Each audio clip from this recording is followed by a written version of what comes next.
talking about Jesus' power over storms, demons, disease, and death.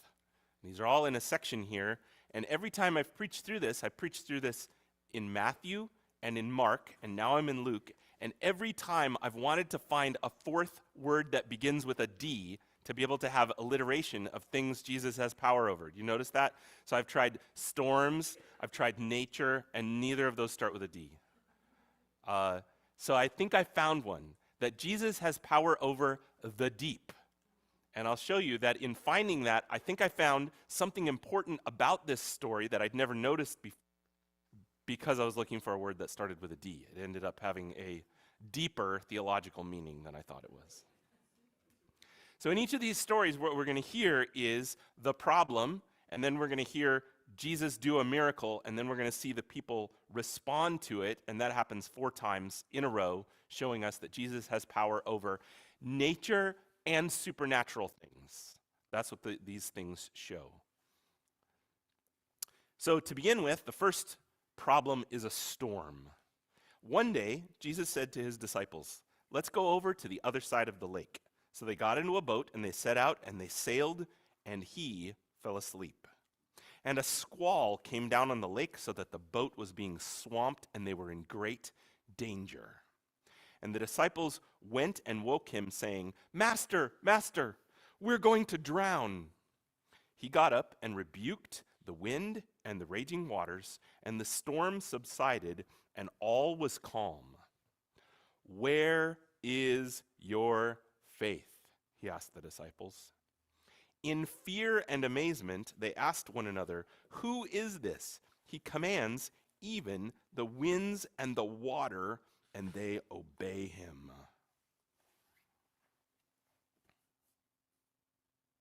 So the problem is a storm. It's called danger or jeopardy or peril in different versions of the Bible. And you see a downward spiral happening here. They go down into the boat, down into the lake. The storm comes down the hill, and now they're afraid of going down and drowning. And this word for drown is not the word drown. In context, that's what they're afraid of, but it's the word perish. In John 3:16, God so loved the world that he gave his only begotten Son, that whoever believes in him will not perish, but have eternal life. They're afraid of being destroyed. This is the word that the name for the devil that's used in Revelation, Apollyon, he's in the abyss in Revelation. That's his name. It's destroy, be destroyed. See, they're afraid of being completely destroyed by this storm. And Mark's a little clearer that they're really blaming this on Jesus. Here they say, "Master, wake up." In Mark they say, "Don't you care about us?" It almost sounds like the story of Jonah. Do you notice that? Jesus is asleep, they're waking him up. In the story of Jonah, it's clear that it really is Jonah's fault. And they're almost putting Jesus in the place of Jonah in this boat trip, saying, "This is your fault. You've got to fix this, but you're the cause here." And it's really interesting that Jesus came in order to be the one who takes the blame from us. We are the guilty ones. We are the Jonahs in the boat. Jesus is not to blame, but he takes it and he fixes it, and he says to them, "Where's your faith?" They call him Master, Master, and this is not the words Lord, Lord. They're not calling him God yet. This word is commander, captain, maybe rabbi, teacher, but they don't know who he is. And after he calms the storm, they say, "Who is this?" See, that's their response. They don't know who Jesus is. But from the Old Testament, who is the only one with control over nature? It's God. He's the one who created the deep to begin with. He is the one with the power over the natural part of a storm like this, and he's the one who can save us from eternal destruction, from not just drowning, but from perishing.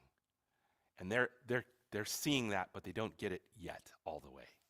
Okay, so the next story, we have the problem is demons. They sailed to the region of the Gerasenes, which is across the lake from Galilee. And when Jesus stepped ashore, he was met by a demon-possessed man from the town. For a long time, this man had not worn clothes or lived in a house.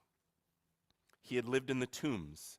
And when he saw Jesus, he cried out and he fell at his feet, shouting at the top of his voice, "What do you want with me, Jesus, Son of the Most High God?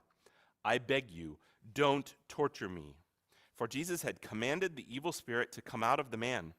Many times it had seized him, and though he was chained hand and foot and kept under guard, he had broken his chains and had been driven by the demon into solitary places. And Jesus asked him, "What is your name?"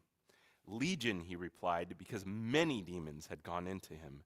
And they begged him repeatedly not to order them to go into the abyss. A large herd of pigs was feeding there on the hillside, and the demons begged Jesus to let them go into them. Some translations call this man a demon-possessed man. Other translations say that he had demons. It's a question of who has who in this story. See, this demon is offering freedom. He's going outside the city. This guy is a free-range man. And that's not a good thing. He's out in solitary places. That's literally the desert. Remember where Jesus faced the devil? He's out there. He sounds almost like he's being treated like the goat in the scapegoat on the Day of Atonement was driven out into the desert. And this is a guy who demons offer power that they can't deliver on. They can make you powerfully self-destructive. Mark says that he often cut himself. That this is a guy who, did you see, he's with the dead. He's in the tombs. He doesn't have any clothes on. He's not in a home. He's in exile. This sounds like getting kicked out of the Garden of Eden. He's the sinful man, and he's in league with the devil. We're going to hear that there's more than one demon involved here. And it seems like everyone is content to treat him that way. As long as he's not hurting them, they're willing to just send him out. And we're in a parallel position here. And then the demons say, "Don't torture us before the appointed time, and don't send us to the abyss." That word for the abyss is the word used in Genesis chapter 1, verse 2, the second verse of the Bible. The abyss, in the Greek translation of that, is the deep. That God hovered over the surface of the deep. See, when we think of the sea, we think of beauty, and it's beautiful. But you know what? The sea is the deep, is the place where Jesus went when he was dead, according to Romans 10. It's where Jonah went down to. It's the place where God throws our sin in the book of Micah when he gets rid of it. It's the place of judgment. God drowned the Egyptians under the water. He drowned the whole world in the ark. They don't want to go to the abyss, the deep. They don't want to go to their place of final judgment. Remember, they just got on the boat. This is what the disciples were afraid of when they were going to go into the lake. They didn't want to go down all the way down.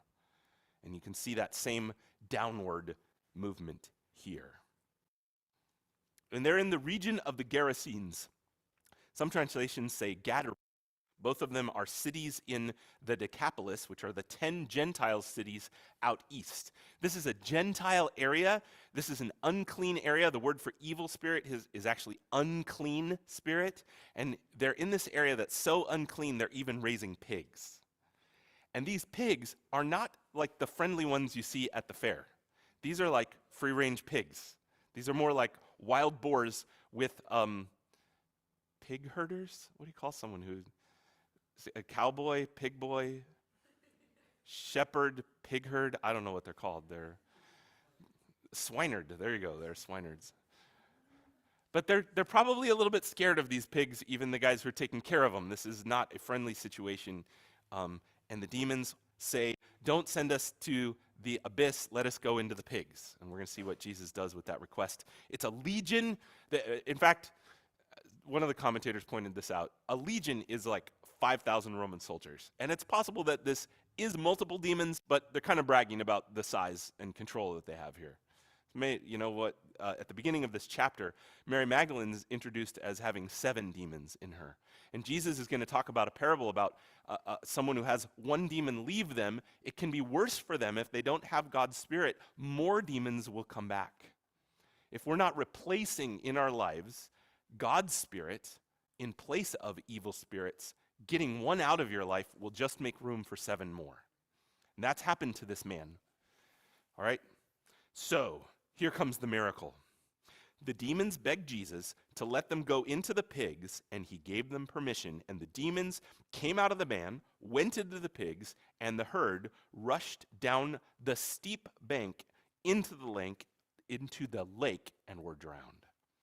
Do you see that what the disciples were afraid of happening to them just happened to the demons? And we maybe feel a little bit sorry for the pigs that are involved in this story, right? Like they're kind of casualties here. One of the things that this shows is that we're dealing with something supernatural here, right? You can't send mental illness out of someone into a herd of pigs and give the herd of pigs mental illness and have them go drown like that. There's something real supernatural going on here that the pigs are evidence of.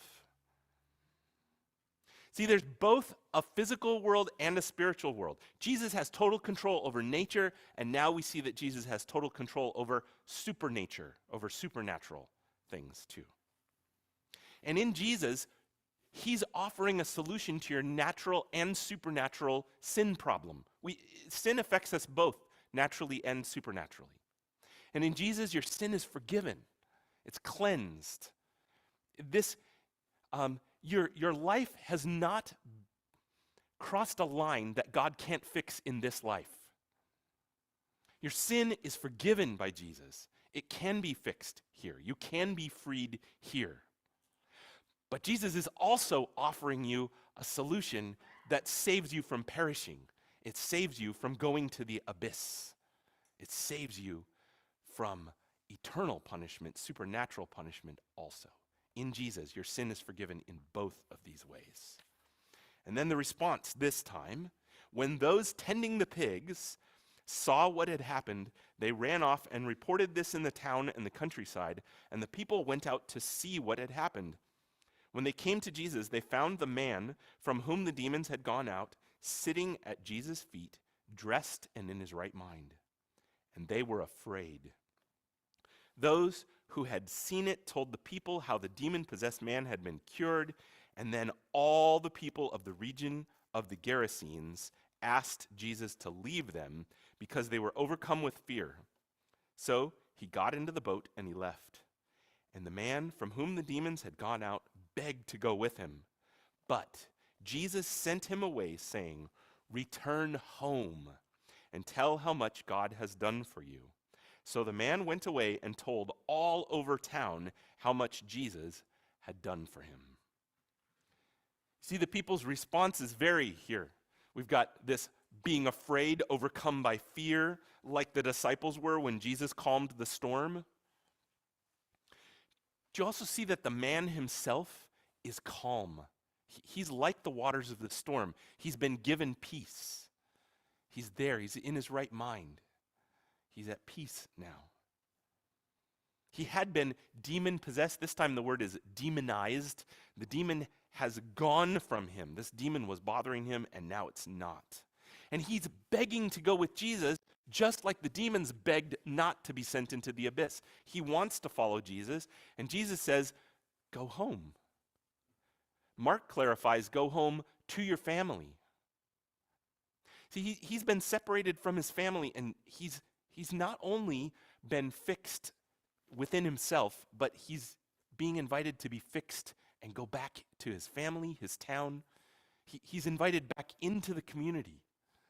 That's a picture of how God invites us back into his family. He's not just saying, "Okay, you're forgiven, handle it on your own," but, "Okay, you're forgiven and loved and brought into my family." And the man is a picture of that. Now, Matthew does something interesting with this. Sorry, let me tell you what Luke does with this here at the end too. Did you notice that God has done for you? And then what did the man tell them? He told them how much Jesus had done for him. Just those parallels. Just like the man when Jesus healed the storm. He calmed the storm, doing something only God can do, and now this man is telling people that Jesus did something for him that only God could do for him. Matthew does something interesting. Matthew, in the book of Matthew, tells the story of Jesus calling him between this story and the next one. See, Matthew wants you to know he's someone like this demon-possessed man. He's someone who needed God's mercy. He's being called to follow Jesus, and he has his sin forgiven, and he's cleansed just like this man is. I think that's cool. Now, the story here in Luke goes on to two more problems. When Jesus returned, a crowd welcomed him, for they were all expecting him. Then a man named Jairus, a ruler of the synagogue, came and fell down at Jesus' feet, pleading with him to come to his house because his only daughter, a girl of about 12, was dying. And as Jesus was on his way, the crowds almost crushed him, and a woman who was there, who had been subject to bleeding for 12 years, but no one could heal her. You know, sometimes, I don't know if you've ever noticed this, more than one problem can happen at the same time. Jesus has got problems piling up now, and Jesus is powerful enough to handle more than one problem at the same time. The girl is dying, the woman is bleeding, and Mark clarifies that doctors are the ones who can't heal her. She's tried everything. It's interesting that we have a connection between the girl and the woman. The woman has been sick for 12 years. The girl is 12 years old.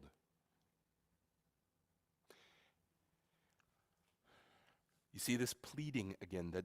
The dad is begging for Jesus to come. We've seen begging throughout this story. It's right for us to ask God persistently, to pray, knowing he's the one who can solve our problem. And there's a connection between this man and the ruler of the synagogue in Luke 7. We interrupted the story by Christmas, but these stories come in back-to-back chapters, where this man who helped build the synagogue had a servant, a boy who's sick, and he sent people to ask for help. This is probably the leader now of that same synagogue who's asking for help with his daughter to be healed. The previous guy was a Gentile centurion. This guy is a Jew. What we have is another way that Luke keeps telling us that the gospel is for young and old, for Jews and Gentiles, for men and women. These repeated stories teach us that. Jesus cares about all of these kinds of problems. And you notice with the demon-possessed man, we saw a parallel to the fall where he's in exile. These women in this story are disconnected from their families also. Bleeding for 12 years means that this woman has been cut off from the ability to have a family. And the girl is about to be cut off from her family by dying. And this woman, if she did it right, she should have been going around like the demon-possessed man, staying away from everyone. When you're unclean, you're not supposed to touch anyone, you're supposed to warn them, and you're supposed to stay away. We're going to see whether she does that. She came up behind Jesus and touched the edges of his cloak, and immediately her bleeding stopped. "Who touched me?" Jesus asked. But they all denied it. Peter said, "Master, the people are crowding and pressing against you." But Jesus said, "Someone touched me. I know that power has gone out from me." Then the woman, seeing that she could not go unnoticed, came trembling and fell at his feet in the presence of all the people. And she told why she had touched him and how she had been instantly healed. And they said to her, "Daughter, your faith," then he said to her, Jesus said to her, "Daughter, your faith has healed you. Go in peace."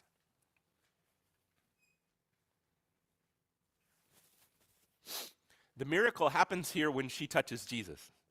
And she's not the first person in Luke who Jesus has healed by touching them, and she's not even the first person in Luke who has tried to touch Jesus in order to get a miracle by touching him. It worked.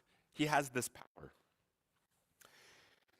Touching, again, is an unclean, you're not supposed to touch uncleanness. Normally, when cleanness and uncleanness touch, which one wins? Uncleanness, right? You find a really cool dead bird in the backyard. You bring it in the house to show your mom. You put it on the nice, clean kitchen counter. And that nice, clean kitchen counter makes your dead bird clean, doesn't it? No, it doesn't work that way. But Jesus, when uncleanness touches Jesus, he cleanses it. And the people respond. The woman falls at Jesus' feet. Have you noticed all the people falling at Jesus' feet? The demon-possessed man was sitting at Jesus' feet. Jairus came and fell to ask for Jesus to heal him at his feet. The woman is now at his feet. They're bowing to Jesus in this story. And Jesus won't let her get away without telling what happened. Isn't that interesting? Jesus could have walked away. But Jesus stopped and he made her tell what happened. And Jesus cares about people, the people right there knowing what happened. We're going to see in the next story, he's going to say not to tell. But he's wanting the message to go to the people you're around. And we need to be reminded both that the gospel is for everyone. We do need to be concerned about taking the gospel to the whole world. But if we jump to the whole world without sharing with the people who are on the way as we get there, we've missed something. And Jesus is showing that in these stories. And then Jesus said, you notice he called her daughter. This is another connection between her and the girl. The girl is Jairus' daughter. Jesus is treating her as his child. And he says, your faith has healed you. Guess what? That word for healed is the word saved. Jesus said these same exact words, your faith has healed you, to the woman who was a sinful woman who washed his feet. That word healed is saved. Your faith has saved you. See, we're dealing with more than just a physical healing happening here. See, we have spiritual uncleanness in addition to physical uncleanness. And he didn't just heal her, he's forgiving her. And when he says go in peace, he means it. Like he was able to calm that storm, so it was calm. Like he was able to calm the demonized man so that he was not bothered anymore. Her sin, in addition to her physical problem, has been healed. She can go in peace when she leaves here. But that was just an interruption of the other problem that's going on, which was that girl who was dying. And while Jesus was still speaking, someone from the house of Jairus, the synagogue ruler, came and said, your daughter is dead. You don't need to bother the teacher anymore. Hearing this, Jesus said to Jairus, do not be afraid. Just believe, and she will be healed. Healed. Saved. It's the same word. See, that the problem here is that the disease has actually turned to death. They're calling him teacher. They're honoring Jesus, but they don't understand who he is. Jesus says, don't be afraid, just believe. That's faith versus fear. If Jesus is more than just a rabbi, he has the power in and himself of life. He can save this girl even from death. Jesus has power over the deep, demons, disease, and even death. And when he arrived at the house of Jairus, he did not let anyone go with him except Peter, John, and James, and the child's father and mother. Meanwhile, all the people were wailing and mourning for her. Stop wailing, Jesus said. She's not dead, but asleep. They laughed at him, knowing that she was dead. But he took her by the hand and he said, my child, get up. And her spirit returned, and at once she stood up. And then Jesus told them to give her something to eat. And her parents were astonished, but he ordered them not to tell anyone what had happened. This is the second child that Jesus has raised from the dead, just like waking them up. He said the same thing to the little boy in the last chapter. He said, my son, get up. Now he says to her, little child, get up. Little girl, this is like saying, wakey, wakey. This is just the way you would wake someone up. And you notice that Jesus said, she's not dead but asleep. That doesn't mean that she's not dead. Some people think Jesus is saying she's not dead. But that rather, death is such an inconsequential problem. Jesus has so much power over death that he can fix it just like waking someone up. But even if you're super skeptical and you think that she's not dead, this is the second funeral of a stranger Jesus has walked into, put his whole credibility as a miracle worker on the line in order to walk into a stranger's funeral, confidently walk up to the coffin and say, "Wake up," and it works. It's starting to become hard to deny that Jesus has the power over death. And this is going to be important when Jesus dies and rises too. Jesus has already demonstrated that resurrections are possible. And then he's going to say, I can do it for myself. And I don't know about you, but this fits my definition of God. If you can do this, you fit my definition of God. Raise yourself from the dead while you're dead. That's complete power over death. I have confidence that you can raise me from the dead. I'll trust you to do that. I trust Jesus because of this. And then it says that her spirit returned. This is the same word for spirit that it described as the evil spirit involved. We're being reminded that there's a natural world and a supernatural world.